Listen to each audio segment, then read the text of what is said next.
CADE 2024. Panamá. Desafíos y soluciones inevitables. Muy buenos días a todos y quiero arrancar agradeciendo a PEDE, a CADE por la invitación, especialmente a Otto, a Juan Carlos, a Temi por darnos la oportunidad a mí y en particularmente al banco poder hacer esta presentación. Yo voy a hacer una presentación corta, entiendo que no hay preguntas después, pero es una presentación un poco para presentarles cómo vemos nosotros un poco las oportunidades que tiene Panamá hacia adelante, también hablar un poco de los retos que tiene el país y una mención específica a lo que es la coyuntura en este momento. Y cuando hablamos de coyuntura en Panamá, los que venimos trabajando o viendo Panamá hace un año, de hace algunos años, pues la coyuntura que yo siento que es diferente a la que veníamos acostumbrados en el país tiene que ver con los retos que tenemos en el aspecto fiscal, que son, yo creo que son distintos y que ponen de alguna manera un panorama distinto al que veníamos trabajando antes. Esta presentación, esta primera lámina la hicimos el equipo con inteligencia artificial y que quisimos como un poquito de alguna manera resaltar lo que es hicimos un prompt que nos dijera Panamá, skyline, canal, diferencias, brechas, basura, servicios básicos y un poco ese contraste que salió de un prompt simplemente con la herramienta de gráficos de ChatGPT. Yo cuando llegué a Panamá hace ya algunos años, la primera vez tenía un amigo venezolano que ya estaba viviendo acá y yo le dije, cuéntame cómo es Panamá. Y me dijo, Panamá es realmente un sitio súper interesante, Tomás, es como el sushi, es un gusto adquirido, cada vez te gusta más. Pero además es un país donde que es una especie de, tú llegas a la ciudad de Panamá y es una especie de mezcla de Hong Kong con Coro. Los que no han ido a Venezuela es una mezcla de Hong Kong con Chitré, del Chitré hace como 7 años más o menos. Entonces, eso es cuando llegué y vi la cosa me quedó sonando un poco y eso es un poco la imagen con la que queríamos de alguna manera yo reflejar un poco de lo que estamos viendo acá. Mi presentación la voy a arrancar con unos 50.000 pies de altura y voy a ir aterrizando algunos de los temas. Pero esta lámina de alguna manera resume varias de las cosas que voy a estar conversando hoy. La primera es decirles lo que todos ustedes saben. Panamá ha sido como el alumno estelar en términos de crecimiento en la región. O sea, un promedio de crecimiento entre el 6,7, de aproximadamente el 6,7% entre el 2005 y el 2009. Ha tenido un crecimiento importante también en términos del producto, del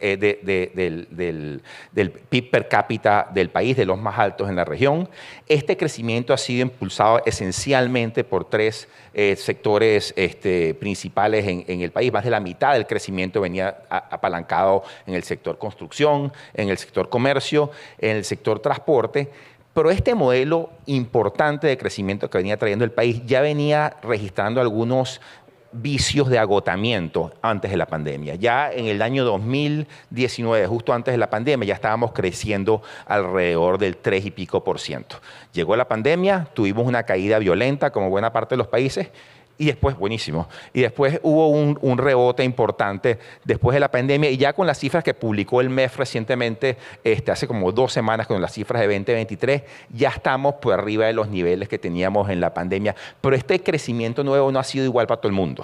Y hay algunos sectores, particularmente el sector de construcción, el sector de manufactura y el sector de restaurantes, hoteles, que todavía están creciendo a niveles por debajo o apenas a los que teníamos con respecto a la pandemia. Y estos son sectores que son sectores importantes en términos de la provisión de mano de obra. O sea, son sectores que son realmente relevantes, que eran motores de la economía y son relevantes. Y quizás, y donde todavía tenemos un trabajo por hacer es en algunas de las cifras de desempleo post-pandemia y sobre todo en lo que es el incremento que tuvimos en términos de informalidad después de la pandemia, donde todavía no hemos logrado recuperar los números de informalidad. Ahora, esta historia de éxito de Panamá contrasta con lo difícil que ha sido poder crecer de una manera mucho más equitativa y menos desigual. Panamá sigue siendo uno de los países más desiguales de la región, en la región más desigual del planeta.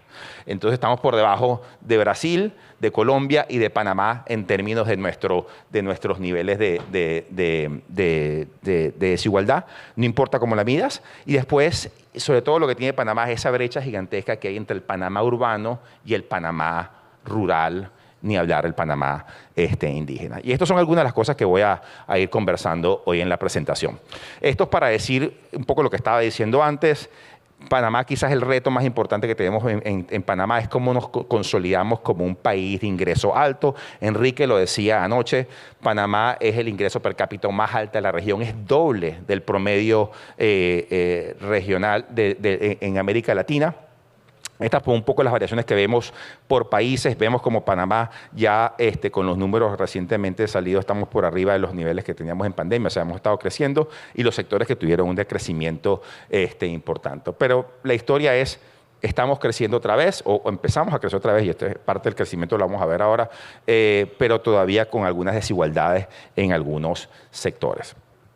Quiero pasar un poquito del estructural a lo coyuntural, y es donde estamos ahorita. Y no pretendo que sea una conversación con respecto a lo fiscal, porque no es el propósito de esta conversación, pero sí decir algunas cosas que son para mí nuevas, para alguien que tiene trabajando en Panamá quizás más de 10 años y que sí me parece importante mencionar porque hacen que el trabajo se nos haga un poquito más difícil. Cuando ustedes ven esta historia de crecimiento, cuando ven las proyecciones de los analistas de los últimos meses con respecto a Panamá, ven como mes a mes han ido ajustando la gráfica de crecimiento hacia abajo y más importante que el número, lo que a mí me preocupa de esa gráfica es la pendiente. Esa es una pendiente bastante inclinada.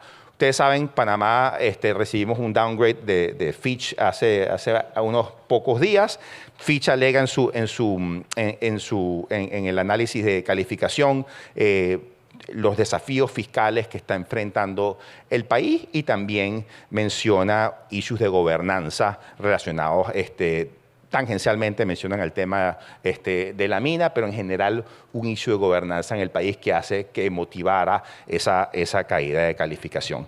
Esto hace que el próximo gobierno tenga que tener una comunicación muy clara con los actores de mercado, con los inversores, con las calificadoras de riesgo y mucha credibilidad y transparencia en cuál es el marco fiscal de mediano plazo, que Panamá nunca lo ha querido poner sobre la mesa en los últimos años. Así, ¿cuál es el marco fiscal de mediano plazo del país hacia adelante? Esa conversación se tiene que dar de manera de poder recuperar la próxima administración y quizás la siguiente, de recuperar el grado de inversión que perdimos reciente en estos días. Y esto tiene las consecuencias que todos sabemos en términos de costo, quizás se puede compensar un poco con la caída de la tasa de benchmark de la Fed, pero tiene implicancias que no son menores para lo que queremos construir hacia adelante. De nuevo, mi intención no es hacer una discusión fiscal, pero sí me gustaría levantar un par de temas. El gasto es un elemento importantísimo. Tu tema fiscal es un tema de gastos y un tema de ingresos. El tema del gasto, y se habla muchísimo, estamos en época electoral, se habla mucho de lo ineficiente del gasto. Y sí es cierto, el gasto en Panamá es sumamente ineficiente. Hay cualquier cantidad de subsidios que no están bien enfocados. Hay incrementos desproporcionados en algunas partidas de algunos de los poderes del Estado, sin mencionar cuáles. Es decir, ha habido una migración también importante del gasto del CAPEX a gasto corriente en los últimos años. Eso es cierto. Pero cuando ves el gasto como porcentaje del PIB en todos estos años, estamos esencialmente igual. Es decir, hay todas las distorsiones que yo acabo de decir, pero el gasto medido en términos de porcentaje del PIB, tuvimos incrementos gigantescos en la pandemia, como es lógico, como todos los países, y estamos más o menos en los niveles. Cuando pasamos a ver los ingresos, ahí tenemos una caída importante como país. O sea, los ingresos entre el 2009 y el 2023 cayeron de un porcentaje aproximadamente del 22% al 18,2% en el año pasado. Si le quitamos los ingresos extraordinarios por parte de la venta de los terrenos que el MEF le hizo a la ACP y el extra del dividendo que entró por la mina, estamos en niveles de 16,8%. Esto es una caída de 5,5% del PIB en ingresos en 15 años. Esto no es menor. Y lo que quiero decir con esto simplemente todo el mundo se enfoca mucho en el gasto y el problema se resuelve por la vía de los dos lados. Hay que entrarle al gasto, definitivamente hay que entrarle al gasto porque todas las ineficiencias acabo de decir, pero tenemos un tema de ingreso que hay que meterle también la mano y el que diga que solamente se resuelve por la vía del gasto no está echando la verdad. O sea, hay un tema de ingreso que hay que meterle la mano. Y eso voy a comentar un poquito más por qué tenemos esta característica en Panamá. Panamá, yo creo que la principal razón, y hay varias, o sea, las tasas son relativamente bajas con respecto a la región, la recaudación es baja, Creo que la eficiencia de la recaudación no es la mejor. La DGI no recauda. Hay unos niveles de evasión importantes en el país, tanto en personas jurídicas como con respecto al IVA también. Pero hay un elemento que yo creo que es fundamental y es más de 30 leyes que otorgan incentivos fiscales o tributarios a empresas para promover inversión, empleo, que no se están midiendo. Es decir, no estamos sabiendo si estas exenciones fiscales están realmente cumpliendo el propósito que tenemos de generar el país que queremos y los incentivos, o de alguna manera simplemente no estamos recibiendo tributos por ello. Entonces yo creo que pasa por un análisis importante que no es menor. Es de 1 a 1,5% del PIB que hay que revisar en términos de exenciones fiscales, y hay que tener una DGI que sea mucho más eficiente en términos de la recaudación. Se han estado haciendo esfuerzos en ese sentido, pero yo creo que hay un trabajo importante para hacer. Entonces, yo quería solamente como, yo creo que en campaña nadie lo va a decir, pero hay dos monedas de esta ecuación. Porque inclusive, al otro día estábamos haciendo un ejercicio en el banco, estábamos diciendo, si mañana recortáramos el 10% de la planilla del Estado completa, 10% de la planilla del Estado, chao, cortamos los salarios o cortamos 10%, eso representa 0,4% del PIB. El hueco es de 4,5%. Entonces, hay que trabajar por varios lados. Es un poco el mensaje que quería decir. Y eso también me lleva al siguiente parte que quería conversar, que es la parte de crecimiento. Como ustedes saben, el tema de deuda tiene dos componentes. Un tema del numerador, que es tu stock de deuda, tu monto de deuda, y tienes un denominador, que es el tamaño de tu economía. En la medida que tú estás creciendo, tú vas creciendo tu deuda, pues tú vas licuando un poco, vas haciendo tu deuda sostenible en el tiempo porque vas creciendo tu economía. Y eso ha sido parte del secreto de Panamá durante todos estos años. Un crecimiento gigantesco, vamos subiendo nuestro stock de deuda, pero la deuda se hace perfectamente sostenible porque tenemos un crecimiento alto. En un esquema en el cual estamos creciendo menos, pues tienes que tener mucho más atención. Esos cojines que teníamos antes para poder manejar el crecimiento de tu deuda, tienes menos buffers, vamos a decir, si estás creciendo menos porque no vas a poder licuarlo. Entonces, eso es parte de los retos y lo que me lleva a la segunda conversación, que es cómo crecemos ahora, o sea, cómo tenemos que enfocar el crecimiento en Panamá. Panamá en los últimos años ha tenido su canasta exportadora muy concentrada, yo diría en dos renglones particularmente importantes. Uno es transporte, y esto tiene que ver con el canal, los puertos y todo lo que se deriva y lo que chorrea de ahí. Y después el Hub de las Américas, Copa, y todo lo que de alguna manera sale también ahí del Hub de las Américas. En el 2022 teníamos adicionalmente un porcentaje no menor de exportaciones de cobre, que ya el año que viene no vamos a tener. O sea, automáticamente tuvimos una especie de Brexit sin ninguna transición. Apagamos el switch sin entrar a los méritos o no del tema de la mina. Simplemente decir, ese porcentaje de exportaciones no lo vamos a tener el año que viene. Ya tenemos 14% menos ahí de entrada y eso hace que sea mucho más apremiante la necesidad de buscar nuevos motores de crecimiento para el país. Salir y diversificar mucho más nuestra canasta exportadora como país.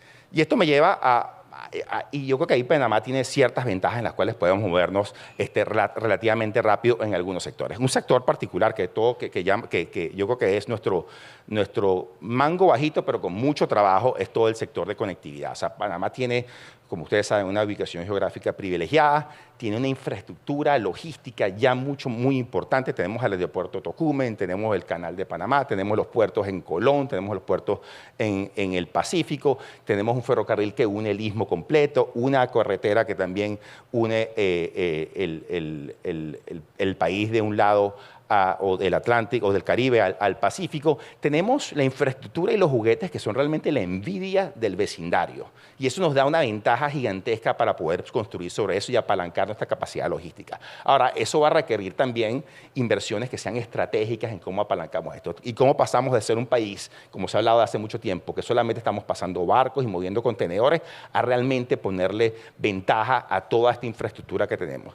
Pasa, como decía, por infraestructura intermodal que conecte nuestra vía panamericana con vías secundarias, pasa por la posibilidad de un canal seco, pasa por mejorar, tener una vía que conecte el país completo desde Darién hasta Chiriquí, pasa por pasos de frontera que sean mucho más eficientes, pasa por una gobernanza del sector logístico que funcione con una misión de país que vaya mucho más de un quinquenio. Es decir, una oportunidad que esté planteada para 5, 10, 15 años sobre la infraestructura y la base competitiva que tenemos también. Pasa por algo que no es menor en el caso de Panamá también, es cómo cuidamos nuestros recursos hídricos. Si ustedes ven, y en el caso de Panamá es importante, el recurso hídrico, el manejo del agua, yo siento que se ha convertido en un riesgo sistémico para el país. Entonces pasa por una mejor gestión del recurso hídrico de manera mucho más organizada. Hoy el sector está dividido entre el MINSA, la ACP, Conagua. O sea, yo siento que hay esa competencia que estamos viendo entre el uso del agua para poder pasar barcos y el uso del agua para consumo humano. Tiene que haber una planificación del manejo de cuencas, no solamente la cuenca del canal, sino de las 51 o 52 cuencas que tiene el país a mucho más largo plazo, y eso me parece importante. Tiene la capacidad el país de convertirse en un hub energético importante. Ya de alguna manera fue un byproduct de la expansión del canal, la cantidad de buques de gas que están pasando, las plantas de gas que se están instalando en el país, pero hay una oportunidad gigantesca de almacenamiento en términos energéticos, de hidrógeno verde también, que tiene que ser aprovechada. Esto para decir que yo creo que este es un motor de crecimiento importante. Hay que mejorar nuestra matriz energética también. Un poquito tenemos que todavía con respecto, inclusive a Centroamérica, una proporción mayor en términos de combustibles fósiles. Eso menos importante, pienso yo, pero importante definitivamente, pero tenemos con qué arrancar relativamente rápido algo que es importante y que puede ser un motor de crecimiento. Otro motor de crecimiento es los que ya conocemos. Uno es el turismo, ya representa aproximadamente el 16% del PIB, aproximadamente el 17% del empleo. Ya este año pasado recibimos casi 2 millones de visitantes en el Hub de las Américas, por arriba de los niveles que teníamos en prepandemia. Hay que diversificar la oferta de infraestructura. La mayoría de las habitaciones de hoteles en el país están concentradas en el área metropolitana de Panamá. Y la oferta de atracción turística está en el interior. Tenemos que buscar la manera de hacer una convergencia en ese sentido, y tenemos que capacitar a las personas que van a estar recibiendo turismo. Tenemos que vender el producto y tenemos que vender también el destino. Tenemos la oferta, tenemos que venderla mejor, y tenemos también que conseguir financiamiento e incentivos para desarrollar este sector. El otro sector es el sector del agro. Representa menos en términos del porcentaje del PIB, aproximadamente 2,6%. Porcentaje importante del PIB en algunas regiones, como por ejemplo Darién, 1/3 del PIB de la región es el agro, 1/4 en el caso de Bocas del Toro, pero tiene un componente de empleo importante. Panamá negoció acceso importante a los mercados hace más de 15 años, pero no invirtió en los bienes públicos que se necesitan para capitalizar este acceso a mercado. Y con eso quiero decir sanidad, con esto quiero decir riego, con esto quiero decir innovación en el sector agro. Esta es una asignatura que el país tiene pendiente, que yo creo que se convierte ahora cada vez más importante en términos de un nuevo motor de crecimiento para el país. Y ahora hablar de lo que les comentaba un poco antes en términos de la historia de Panamá. Como saben, hemos crecido, como dije, hemos crecido de manera importante, pero no logramos resolver el tema estructural de la desigualdad.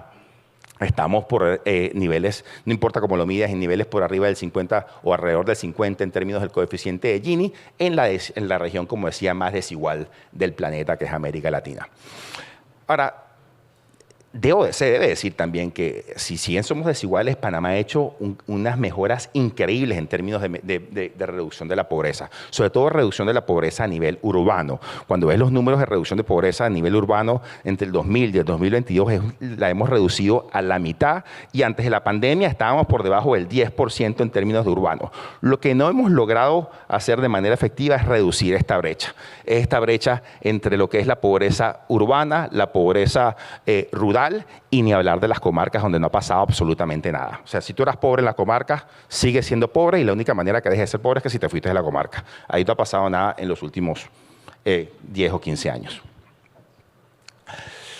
Y esto implica que el Estado tenga que empezar a tomar inversiones que vayan conducentes a la cohesión territorial, o sea, inversiones que vayan a mejorar o intervenir en estas brechas. Cuando vemos indicadores en términos de salud, solamente para dar un ejemplo, lo que son las desigualdades territoriales con respecto a la parte urbana, la mortalidad materna es 3 veces más alta en el área rural que en el área urbana. La mortalidad infantil es el doble en las comarcas con respecto al promedio nacional. Y cuando vas a la atención médica como tal, apenas 13% de los médicos del país están trabajando en áreas rurales. Solo 58 de un inventario que hicimos con el MINSA están en las comarcas, 58 de 7.000 médicos que tiene el país. Y 1/4 de los centros de salud están o abandonados o prestando un servicio muy desprobable. Entonces, esto es solamente un ejemplo de cómo tenemos que enfocar quizás la infraestructura social del país para mejorar esta cohesión. Ahora, se ha avanzado mucho también. Cuando empiezas a ver indicadores de pobreza multidimensional, cuando tú ves, por ejemplo, en vivienda, como la mira, materiales, hacinamiento, tenencia, los indicadores son mejores. Y esto me gusta mostrarlo porque sí, estamos mal, pero todavía hay un recorrido, hemos hecho un buen recorrido todavía. Panamá tiene todavía un reto doble en vivienda en términos de lo que es el déficit cuantitativo, que está particularmente de nuevo, en zonas rurales y zonas indígenas, y hay un déficit cualitativo de calidad de vivienda que está más orientado hacia la periferia del país, en los asentamientos que son más informales. Panamá ha hecho un trabajo fabuloso a través del sector financiero en términos de subsidio de brindar una oferta de vivienda nueva vía programas de subsidios. Creo que habría que mejorar más programas también en términos de la oferta cualitativa de viviendas ya existentes que necesiten mejoras en materiales y otro tipo de cosas. Entonces, eso es uno. Pero cuando vamos a ver también en la prestación de servicios, también hay mejoras. A mí me impresiona, por ejemplo, de una base que era baja, la mejora que hemos tenido en alcantarillado. El país ha mejorado en términos de alcantarillado, todavía con mucha distancia. Hemos mejorado marginalmente en electricidad.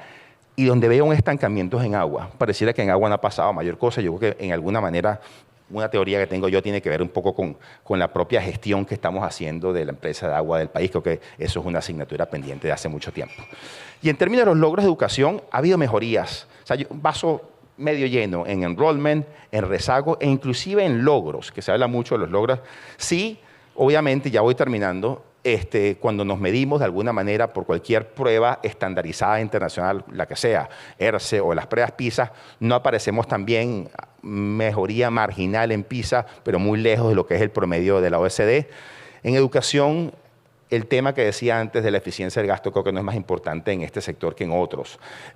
Hubo una ley recientemente que incrementó el tema del PIB, del gasto en educación, no me acuerdo, con el 6 o 7% quedó. Esto es como si no mejoramos la manera como enseñamos, pues es lo mismo que echar agua en una tubería que de alguna manera está rota. Tenemos que también entrenar a nuestra fuerza laboral a la demanda del sector productivo, y aquí el sector productivo tiene mucho que hacer también de decir qué es exactamente lo que necesita, y el sector público poder trabajar con el privado para producir esa oferta. Y las empresas panameñas tienen que también invertir un poco más en formación técnica profesional de su propio staff con respecto. Vemos que es un nivel un poco inferior al de que tienen algunos países de la región.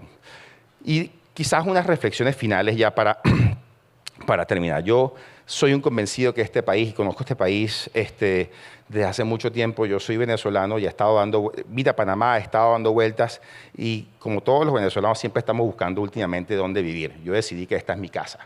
Panamá va a ser mi casa. Y siento que tenemos todo para realmente hacerlo. Y cuando me preguntan a mí cuál es, yo creo que la crisis más importante que tiene Panamá hoy, yo creo que es una crisis de imaginación. O sea, este país es un país que fue el país que hizo el centro bancario, que ha hecho dos de las obras de infraestructuras más importantes del planeta, 2 veces. Que tiene todo para, yo siento, tener una posición geográfica privilegiada, para ser que tiene una gente talentosa. Pero yo siento que cuando yo vine acá, yo estábamos hablando de cuál es el ranking del país, estábamos hablando de una expansión de Panamá, del canal de Panamá, estábamos hablando de una marca país que se escuchaba todo. Y de repente las noticias que empezamos a escuchar de Panamá fue que fulanito fue para la cárcel, que el otro está allá, o sea, perdimos como la ambición de país. Y yo creo que esa ambición y esa ganas de creérnoslas hay que retomarla. Y en la medida que tengamos esa crisis de imaginación superada, todos los problemas que yo enumeré de alguna manera se van superando. Porque tú sabes que la educación es importante cuando te convences que es importante para ti. Tienes la imaginación de pensar qué puedes hacer con la educación. Sabes que tienes una capacidad logística cuando sabes lo que puedes hacer con ella y te imaginas qué puedes hacer con ella y tienes la ambición para hacerla. Entonces yo creo que el país lo que tiene que tomar es la ambición para resolver, y no voy a enumerar muchas de las cosas que están aquí, que son las que yo dije de alguna manera en la presentación, y la necesidad, y una cosa que dijo Enrique anoche, la necesidad posibilidad de generar consensos, de tener un sueño que tengo yo es la posibilidad que ahora o después de las elecciones los principales grupos del país se pongan de acuerdo en una herramienta que existía en Panamá hasta hace un tiempo, que es la herramienta de la concertación, de ponernos de acuerdo en 3 o 4 cosas, no más de esas, que sean trascendentales para los primeros 5, 10 o 15 años, que todas las fuerzas políticas de este país decidan, estas son las 3 o 4 cosas que son las que nos van a poner del otro lado en los próximos 15 años. Y no importa las diferencias que tengo, cómo llegaron, la manera como hacemos, nos pongamos de acuerdo de alguna manera u otra en esas 3 o 4 cosas. Sí se puede. Muchas gracias.